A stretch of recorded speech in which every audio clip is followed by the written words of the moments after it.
Assalamualaikum warahmatullahi wabarakatuh. Kita kembali di acara Oke sih, obrolan kopi sahabat Scoopy. Tapi bukan kopi nah, ada susu dengan teh susu. Tapi obrolannya tetap obrolan kopi. Selalu kan diamparang sama produserku. Kuperkenalkan diri kita. Panggil saya Deng Cupu. Dan narasumberku pasti beredukasi. Janganlah. Legend. Walaupun anak-anak sekarang kurang kenal Ki, tapi mudah-mudahan dengan kesempatan kemarin ada celoteh muda bisa ditonton kembali di sana. Dan sekarang di Oke sih kita perkenalkan lah Pak Andi Agung. Masya Allah. Jadi saya jelaskan sedikit Sobat Kopi, Sobat Nusantara. Kakak saya ini salah satu promotor. Versi dia ya, versi dia. Yes, versi saya. Salah satu promotor yang mengumpulkan teman-teman musisi dan salah satu promotor yang mengumpulkan musisi bermain di kafe. Entahlah bagaimana kelanjutannya, nanti kita tanya dulu, mulai memperkenalkan diri. Siapa nama aslinya, di mana SD-nya, di mana SMP-nya, SMA-nya, S1-nya, siapa tahu tuh yang nonton nanti ini kayak Mantannya. anggota gue cantikku biasa lah. Silakan Kak. Oke, bismillahirrahmanirrahim. Assalamualaikum warahmatullahi wabarakatuh. Perkenalkan nama saya Andi Agung. Sebenarnya waktu ditulis ijazah itu ada kesalahan. Harusnya ada tambahannya, tapi saya punya kepala sekolah sudah terlanjur menulis Andi Agung dan di belakangnya itu fan keluarga saya tidak ikut. Baik, saya SD di Lompok 238. Sekarang sudah jadi 235. Jadi saya pernah tinggal di Tempe, kemudian SMP 1 Sengkang, lanjut ke SMA 2, sekarang sudah jadi SMA 3. Kemudian lanjut kuliah di UMI, Universitas Muslim Indonesia, jurusan Teknik Industri. Setelah itu, saya ikut Bapak ke Jakarta, kemudian tahun 2023 kembali ke Sengkang, dan menikah di Sengkang. 2003 Kak ya? Iya, 2003. 2003. Siap. Lanjut Kak. Terus saya memang dari kecil dididik untuk menjadi seniman. Kenapa? Kebetulan waktu kecil saya itu ada sepupu yang dari Makassar. Ya cukup dikenal juga di Sengkang, bahkan bukan cuma di Sengkang, di Makassar, bahkan beberapa negara sudah dikenal juga malah. Sekarang malah tinggal di negara orang, bahkan jadi warga negara asing dia. Namanya itu Sul Siluet. Sul Siluet ya. Semoga itu, dia nonton. Ya, itu Sul Siluet itu dulu tinggal di rumah saya. Masya Allah. Memang dia pintar main gitar. Nah, jadi bapak memfasilitasi, memberikan dia gitar, diajarlah saya main gitar. Jadi saya bisa main gitar itu sejak kelas 5 SD. Sudah bisa. Dasar atau langsung? Enggak juga, ya belajar lagunya Tommy Jepisa kan? Tommy Jepisa ya. Nah, sejak memang dari SMP saya sudah aktif di seni, lomba-lomba zaman 17 Agustus ya, di lapangan Merdeka. SMP, SMA, saya ikut lomba, dapat juara. Festival Kak, festival ya? Festival itu kayak festival budaya dia. Oh, festival budaya. Festival biasanya 17 Agustus. Siap. Dulu ada lomba musik kocak. Oh. Nah, kita main band tapi pakai alat-alat kayak panci ya. Kita pernah dapat juara 1 pada waktu itu. Masya Allah. Lombanya Insya Allah juga pernah ikut juga. Saya pernah bersaing dengan Andi Riz itu.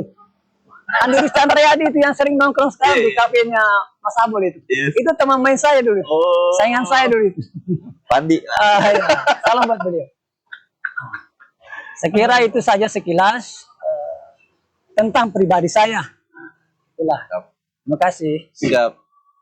Itu Mi. Jadi Sobat Scoopy, Sobat Nusantara. Oh iya Kak, sorry. Saya lupa Jadi acaranya Okesi itu Kak, alhamdulillah banyak yang sayang Okesi. Timnya disponsori sama Scoofy, Scoofy Scooter Coffee. Ya. Jadi Okesi itu obrolan kopi sahabat Scoofy. Makanya saya bilang sobat Scoofy. Disponsori oleh Surya Nusantara. Surya. Oh, ada sponsornya Ada, ya. ada. Ternyata bukan kaleng-kaleng Surya ya. Nusantara. Makanya saya mengatakan sobat Nusantara.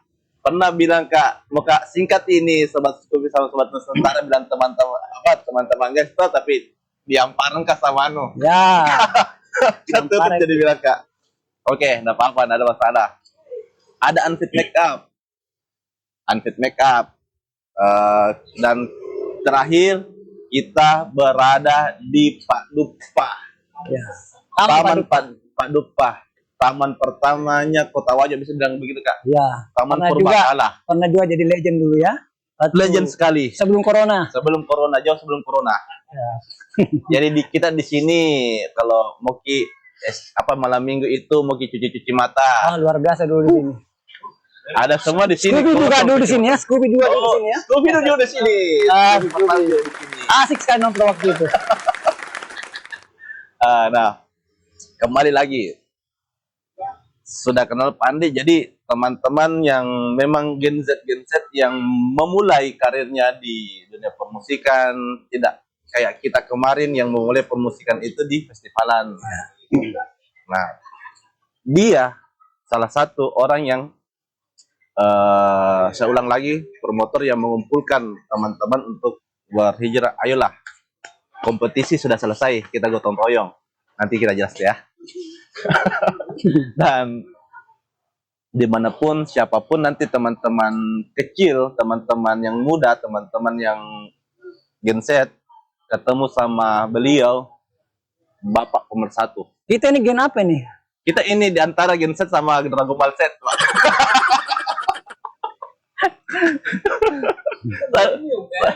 Milenium. Dragon Ball Z. Nah, itu CV-nya tadi. Dimana saya bilang tadi dia pemersatu, kita colek di bengkel musik. Pemersatu ya, berat sekali nih. Pemersatu, salah satu pemersatu Kak saya bilang. Trigger ya, betul trigger. Jadi tadi sudah diperkenalkan Pandi Agung, di mana dia sekolah, kapan dia mulai bermusik. Pertanyaannya adalah pernah enggak dia main festivalan kayak Kak Ondong? Ya. Baik, saya akan cerita sedikit ya, karena ini kan saya akan bercerita. Jadi saya berfestival itu malah bukan di sini. Saya festival itu malah di Jakarta. Kenapa? Karena waktu saya selesai kuliah, saya ke Jakarta. Saya di Jakarta itu nggak ada kegiatan malah. Jadi kebetulan waktu di Jakarta ya adalah bisa dibelikan alat musik. Jadi tapi waktu itu alatnya belum lengkap, saya hanya punya gitar 2. Jadi waktu itu saya gitaris. Saya ikut festival di beberapa kota di Jakarta. Karena saya tinggal di Jakarta Timur ya, saya berfestival di situ. Yang lucu itu aliran saya malah. Aliran saya waktu itu SWAT. Tahu SWAT? Jangan-jangan Anda belum lahir atau tidak kenal SWAT. Nah ini kasihan banget ini present ini. Untung ada prosesnya. System of Down itu. Ya. Siap. Saya jadi gitaris loh waktu itu. Anda kalau lihat videonya itu gila-gilaan itu loh. Ya. Kurang lebih 2 tahun lah, kurang lebih 2 tahun. Tapi yang saya mau cerita bukan di situ. Saya itu sebenarnya tidak terlalu gandrung di festival. Saya itu sebenarnya penikmat seni. Ketika saya kuliah di Makassar, sepupu saya itu kan, saya sebut lagi sepupu saya Suli itu kan main di kafe. Jadi saya tuh nongkrong yang malam di kafe, lihat dia main.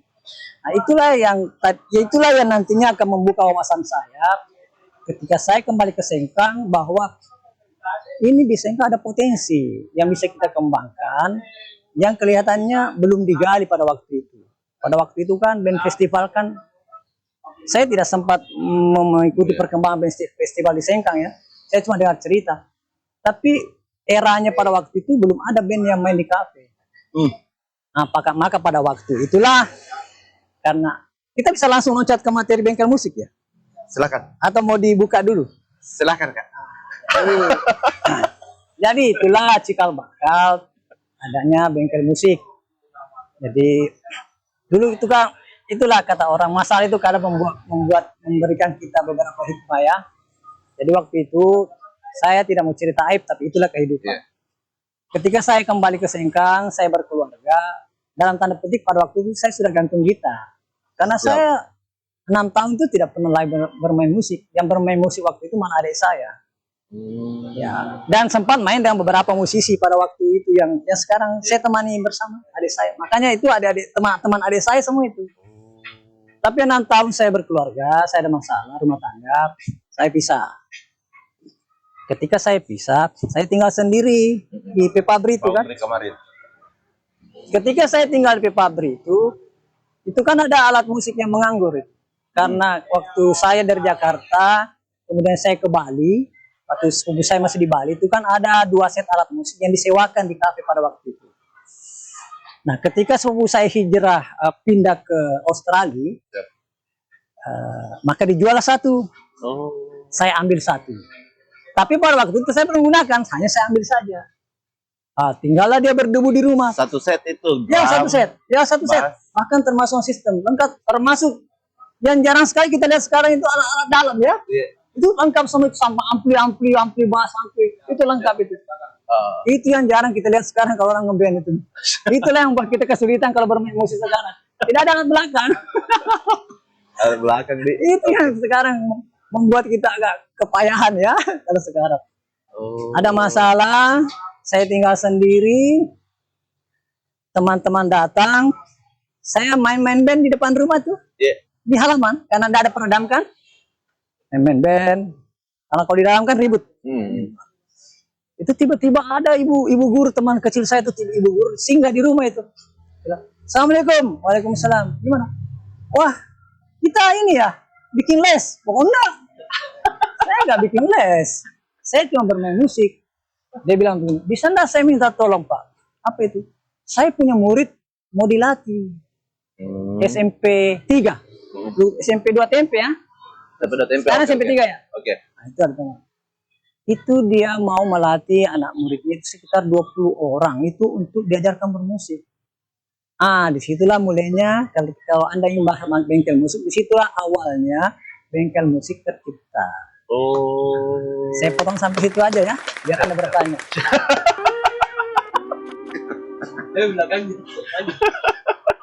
Nggak enak dong kalau saya bicara terus, nanti tidak seru nyerang-nyerangnya kan. Nah, yang saya kenal di bengkel musik Kak, itu sebenarnya bengkel musik lah Mami ku tahu. Ya. Mami ku tahu mulai Kak SMA kayaknya kelas 2 2005-an. Ya, pokoknya kalau orang lewat depan rumah itu orang balik-balik semua. Bahkan sempat Kak di sana. Iya. Kenapa orang balik-balik semua? Karena mainnya di halaman. Jadi selalu orang menarik perhatian, ada apa ini ribut-ribut. Sampai pernah Kak pegang gitar akustik itu yang secara tidak langsung. Tapi kalau saya tidak kenal Anda ya. Itu Anda mungkin dia tidak segembrot ini mungkin. Mungkin waktu itu dia tidak sesubur ini. Masih kurus biasa. Pantas saja. Jadi kemarin itu pegang Kak gitar, masih ingat sekali itu pegang gitar. Lagu-lagu kebangsaan aja ku nyanyikan itu sambil main gitar, sambil bilang kayak begini. Kayaknya kok spesialis lagu kemerdekaan, Mbak. Oh iya, berarti saya sempat ngajak bicara juga ya. Bapak juga saya lihat di situ teman. Nah, bengkel musik yang saya kenal bengkel musik itu ada Jangkrik dan Wonder Woman. Saya tidak tahu Kak bagaimana caranya mereka kumpul di sana. Terus kan sebelum mereka keluar pasti disaring di dalam. Yang saring itu bukan Pak Andinya ya. Mereka sendiri kayak Andi Resada. Jadi saya belum lanjut nih, saya mau cerita dulu ya. Siap. Karena Anda sudah masuk ke materi nih. Siap. Anda harus tahu filosofinya dulu. Siap. Jadi begini. Jadi saya lanjut cerita, sengaja saya potong supaya Anda bertanya. Sebenarnya Anda tidak bertanya pun tidak perlu. Jadi waktu itu saya tidak punya SDM. Ini kan ada tugas ini, ada 20 anak kita mau latih, saya tidak punya SDM. Satu-satunya musisi saya kenal waktu itu cuma di Budi. Oh. Maka Andi Budi saya hubungi. Karena Andi Budi itu kadang menyewa sound system saya untuk acara-acara tertentu. Andi Budi saya hubungi. Andi Budi tolong bantu saya. Ini ada anak-anak ini yang mau dilatih nih. Bisa enggak aku siapkan saya sumber daya? Maka dipanggil lah itu Bang Kodok, Oh iya iya. Henrik, Babu, Babu. Dir. Oke. Ah, Andreasa belakangan. Andreasa belakangan. Nah, itu 4 orang datang itu bantu saya. Kita latihlah anak-anak itu. Karena ada alat musik kan? Iya. Nah, kita latih. Disitulah sudah mulai terbentuk bengkel musik. Kenapa saya sebut bengkel musik? Dulu waktu saya di Jakarta ada tempat tongkrongan saya di Senayan namanya bengkel. Oh. Kafe juga namanya bengkel di Senayan itu. Maka saya bilang, ayo kita bikin aja bengkel musik. Maksudnya bengkel itu ya kita reparasi lah. Reparasi. Apa yang membuat studio kami berbeda? Bingung kan? Yes. Nah, kan tidak perlu iklan ya. Nggak perlu, Kak. Nggak perlu. Aman, Ji. Apa yang membuat bengkel musik studio itu berbeda? Karena kita itu tidak untuk sewaan. Oh. Beda, kan? Disewakan. Kita tidak disewakan. Tapi kita ada syarat. Yang main di sana harus diajar. Kenapa? Karena pernah ada anak-anak di situ mau menyewa alat musik, mainnya amburadul, Pak. Yang mau main di bengkel. Dia mau harus diajar. sewa. Iya. Dia mau sewa ceritanya nih. Iya. Dia sewa lah. Iya. Karena kita butuh uang waktu itu kan. Sewa lah dia 25.000 1 jam. Tapi rasanya itu 1 tahun. Kenapa? Karena dia main band enak dia. Wow, terganggu lah kita. Saya bilang nggak cocok ini. Lebih baik kalau begini kita tidak usah sewakan alat. Kita bina aja anak-anak. Nah, kita bina aja. Itulah muncul Wonder Woman. Wonder Woman itu muncul, yang bawa juga itu Andi Budi juga. Kenapa Wonder Woman itu unik? Karena itu band Wonder Woman semuanya perempuan. Iya, semua perempuan. Dapat ya, Kak? Hah? Dapat. Nggak ada anunya di situ. Dalam tanda petik. Ada di situ. Ya, toh? Nah, disitulah ada Wonder Woman. Nah, itulah kita buat kesepakatan nih. Yang tadi itu yang 4 orang itu, yang band itu tadi 4 orang. Nah, masuklah kru, ada 2 kru waktu itu. Siap. Almarhum siapa? Levi sama Andi Reza. Andi Reza. Pada waktu itu kan, kenapa? Bukan ini orang tidak berkompeten, formasinya sudah cukup. Yes. Cuma karena mereka datang belakangan, akhirnya mereka bantulah. Nah, dan mereka senang dengan itu. Dan mereka kontribusinya besar juga. Justru mereka inilah kontribusi yang besar yang akan mengawal Wonder Woman ini menjadi band yang cukup dikenal. Bisa dikatakan legenda karena Wonder Woman ada. Pernah dia main di Trans Studio itu main dengan band-band papan atas di sana, band Makassar. Maka dibina Wonder Woman ini. Muncul pertanyaan, kalau kita bina-bina terus, mau kemana ini ceritanya band-band? Yes. Masa dibina terus? Yes, betul. Kan bisa dibinasakan nantinya. Maka muncullah pemikiran waktu itu, waktu di kota besar, di Makassar. Kenapa kita tidak cuma main di kafe ya? Iya kan? Main di kafe, siapa tahu bisa kita diterima. Siap. Tapi itu waktu pertamanya, Kak. Sorry, saya potong kira. Iya. Yang saya tahu saya itu saya kasih kesempatan bertanya toh. Jangan sampai. Yang saya tahu saya itu bengkel mainnya pertama di Nakana sama IOJ. Betul sekali.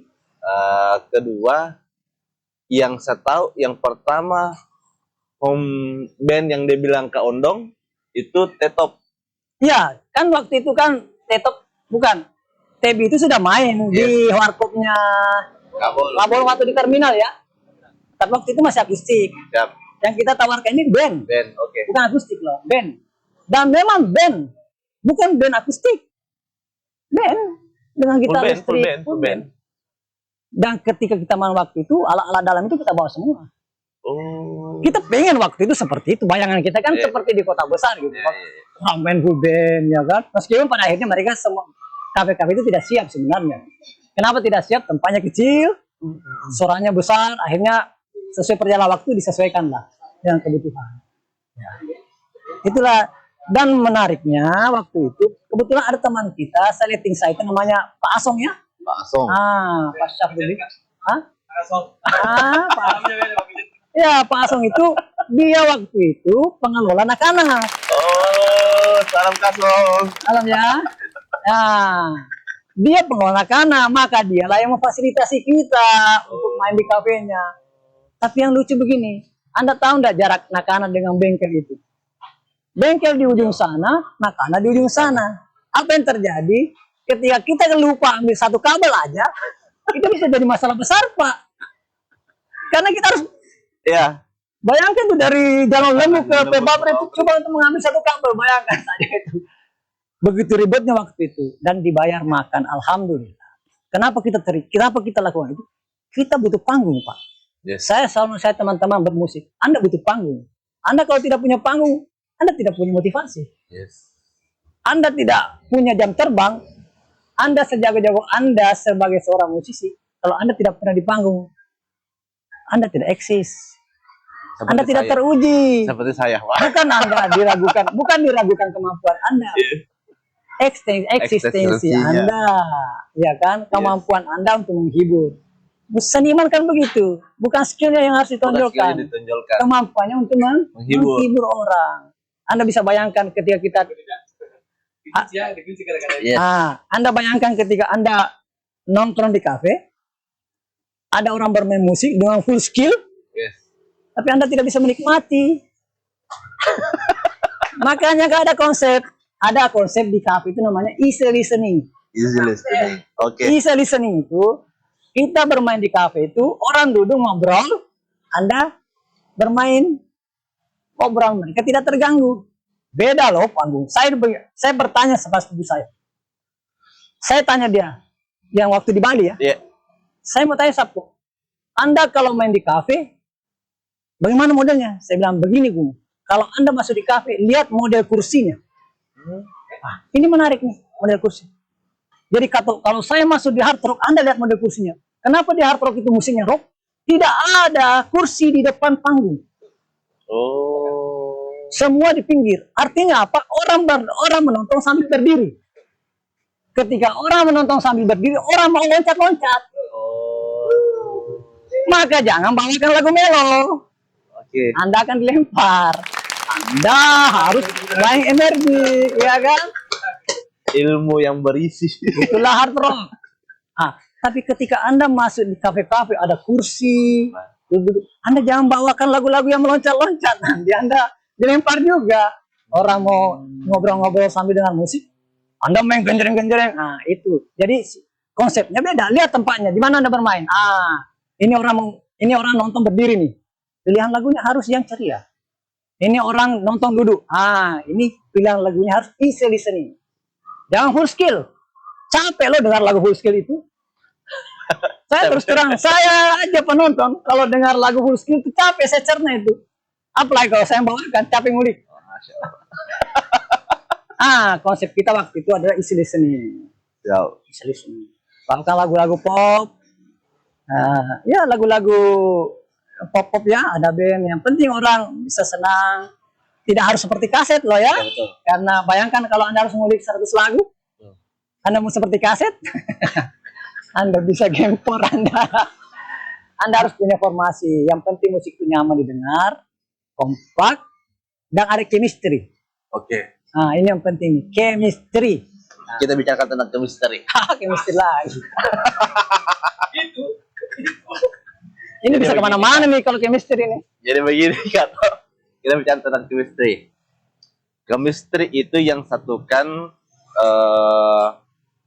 teman-teman kayak Andi Budi, Andi Budi, permintasi nanti sama dia, nama sebut-sebut. Andi Budi, Dir, Kodop, siapa lagi? Andi Budi, Dir, Kodop, Henry, Ada Hendrik ya. Babu, Ada Babu. dan Babu Bukan. karena senangnya dia duduk di bengkel, dia ubah aliran musiknya dari rock jadi reggae. Ya. Tanggapan Kak? Oh tidak ada yang berubah. Nggak ada yang berubah. Jadi begini, mereka itu rock, mereka itu jangkrik rasta. Yang terikat. Pada saat bersamaan, mereka itu menjuarai festival rock loh. Jangan salah. Mereka itu basicnya rock malah. Tapi mereka zaman itu memang reggae lagi booming. Ya, booming. Ya dasar mereka memang mereka bukan pemusisi kemarin ya. Yes. Ya mudah saja mereka beralih Ya. aliran ya. Nah, mereka itu ya. Yes. Ya sesuai permintaan pasar. Bahkan mereka bisa bermain langgam loh itu. Oh. Langgam-langgam itu mereka bisa. Karena mereka bukan anak kemarin, ya kan? Tapi memang waktu itu reggae itu lagi keren banget sih, ya keren banget waktu itu. Tapi pada saat yang sama mereka menjuarai festival Rakit, Oh. juara 1 loh. Juara 1 lagi. Ya, dia di Rakit dan lapangan Merdeka. 2008. Yang di lapangan Merdeka. Ya, 2010 kayaknya. Di Rakit. Mereka. Jadi namanya diganti jadi Jangkrik Rockstar. Nah, itu. Jadi tergantung pesanan. Kalau kita dipanggil ke wedding ya kita main lagu-lagu bugis juga. Komersil juga. 3 pertanyaan terakhir. Ya, 3 pertanyaan terakhir. Jangkrik atau bengkel masih ada enggak sampai sekarang, Kak? Tidak ada karena memang dari awal bengkel itu bukan untuk dilestarikan. Aneh kan? Oke. Aneh kan? Nah. Jangkrik atau bengkel? Nah, jadi bengkel itu bukan untuk dilestarikan dalam tanda petik. Bengkel itu hanya menjadi trigger aja, pemicu aja. Bengkelnya sudah tidak ada, tapi dampaknya ada sampai sekarang, ya. Dampaknya. Bisa kira-kira kalau misalkan nanti ada Pandi ada aduku begini ada caraku dengan tema begini, bisa enggak kita panggil kembali itu Jangkrik? Kita beberapa kali ingin mengadakan reuni ya, tapi teman-teman semua sekarang sibuk, sudah ada yang berkeluarga. Yang menarik di bengkel itu ada yang meninggal juga, ada yang menikah juga loh. Masya Allah. Nah, Hendrik itu ketemu jodohnya di bengkel. Di bengkel. Kalau Levi itu ketemu Tuhannya di bengkel. Jadi ya begitu. Kalau sekarang agak repot juga karena teman-teman sibuk ya. Saya bersyukur teman-teman bengkel itu kemarin waktu ada proyek DNT, ada tawaran dari Pemda, mereka masuk di DNT, ada mentor kan dari Makassar itu. Saya sarankan mereka ke sana aja. Kenapa? Untuk mengembangkan di sana. Betul, saya selalu katakan kepada mereka bercanda, biar saya bilang sama teman-teman di bengkel itu, biarlah saya yang menanam, nanti kau yang menuai hasilnya di sana. Amin, amin. Dan sekarang mereka menuai hasilnya di sana. Amin. Terus pertanyaan berikutnya Kak, IOJ. Ya, IOJ itu juga IOJ berperan penting karena dialah yang pertama yang berani membayar kita secara profesional. Oh iya, profesional sekali. IOJ itu sejarah buat kita juga. Jadi sejarah buat wajah juga. Ya, karena dialah juga kafe yang pertama mendatangkan artis. Seingat saya ya. Oh iya. Kafe yang mendatangkan artis itu pertama itu IOJ. Ya disitulah kita bekerja menghasilkan. Disitulah anak-anak sudah boleh merasakan hasilnya. IOJ adalah kafe pertama yang membayar band musisi secara profesional. Ya. Sekarang sudah banyak Rutu, Lounge, hampir semua. Ya. Bahkan repot sekarang mencari talent itu kalau malam minggu. Apalagi kalau Bandung, repot. Yang saya sarankan sekarang, jangan sampai ada band dari luar masuk malam minggu. Itu memalukan sekali itu. Tolong ya dikoordinasikan ya. Jangan ada band dari luar lah. Kasihan. Kecuali Pak Mana ya, Pak Mana sudah masuk wajo itu. Pak Mana sudah masuk wajo. Tidak apa-apa kayaknya kalau sudah sekedar sharing Kak. Rasa ini. Ya Kak, foto pertanyaan terakhir. Saya lupa ini. Pesan. Close statement lah. Iya. Sebenarnya ini yang paling penting. Saya merasakan selama saya bermusik itu yang menjadi beban pikiran itu bukan bermusiknya sebenarnya. Yang jadi beban pemikiran itu adalah terjadinya gap di antara kita. Ini pesan yang penting sekali untuk kita selesaikan ke depan. Dan saya berharap produser bisa membantu ke depan. Amin, produser. Jadi kita berharap ke depan itu musisi itu dijalin kembalilah silaturahminya. Artinya apa? Tujuan utama kita bermusik itu kan untuk beruhuwah, menjalin kebersamaan. Bukan lagi saatnya kita berkompetisi sekarang. Saatnya kita sekarang berkolaborasi. Ya. Karena kalau masa rezeki itu kan memang sudah Allah tentukan. Iya kan? Tidak akan lewat. Saya aja sembunyi-sembunyi di telepon-telepon terus kalau ada job. Padahal saya sudah nolak-nolak kan. Nah, itu artinya cobalah kembali kita bersama. Ada beberapa lembaga yang bisa kita berdayakan. Sekarang ada KMW bisa kita berdayakan. Ada apa kemarin tuh? Papri juga bisa kita berdayakan. Ada Jatinegara. Yang pertama harus disatukan itu hatinya. Bukan skillnya loh ya. Nah, kalau skillnya jangan satukan skillnya dulu sebelum hatinya menyatu. Kembali ke konsep chemistry itu. Chemistry. Sehebat apapun Anda bermain, tapi kalau Anda tidak nyambung dengan teman main Anda akan susah. Siap. Karena ini seni. Seni itu butuh keindahan, butuh harmonisasi, dan butuh kebersamaan. Oke, hidup semua sementara. Siap. Buatlah Akhirat kebaikan untuk selamanya. dikenang. Oke, saya kira itu closing statement saya. Makasih ya. Oke. Siap. Oh, pertanyaan nih. Ya, Kalau diajak main juga nggak janji deh. tidak. Kalau Tapi misalnya waktunya juga waktunya. Saya punya kesibukan sekarang untuk sementara ini tidak memungkinkan saya untuk bermain di situ. Saya sekarang terus terang saya sekarang aktif di dakwah sebenarnya. Tapi itulah tadi semenjak bengkel didirikan juga dulu kemarin saya selalu mewanti-wanti teman-teman itu untuk jangan meninggalkan sholat ya. Karena apa? Sholat itu penting. Itulah yang menjadi pilar kita.